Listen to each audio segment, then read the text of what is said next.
দৃষ্টি থাকবে এক আল্লাহর দিকে। আমি এমন সিদ্ধান্ত দিব যেন আল্লাহ আর তার রাসূল খুশি হন। এক আল্লাহকে রাজি করবার জন্য সিদ্ধান্ত দিব।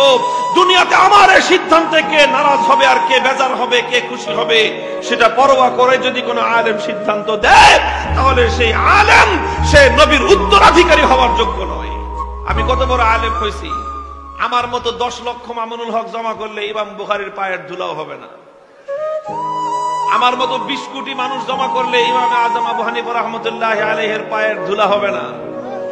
তো ইমামে আজম আবু হানিফা রাহমাতুল্লাহি আলাইহি যদি এত বড় আলেম হওয়ার পরেও তাকে নিগৃহীত হতে হয়, ইমামে মালিককে যদি নিগৃহীত হতে হয়, ইমামে আহমদ ইবনে হাম্বলকে যদি জুলুমের শিকার হতে হয়, ইমামে সুফিয়ানে সাউরীকে যদি দেশ ছাড়তে হয়, ইমামে বুখারীকে যদি মাদ্রাসা ছাড়তে হয়, হে উলামায়ে কেরাম, সব ছাড়তে হলে সব ছাড়তে হবে, কিন্তু ইলমে দ্বীনকে দুনিয়াদারদের সামনে অপমান করতে দেওয়া যাবে না।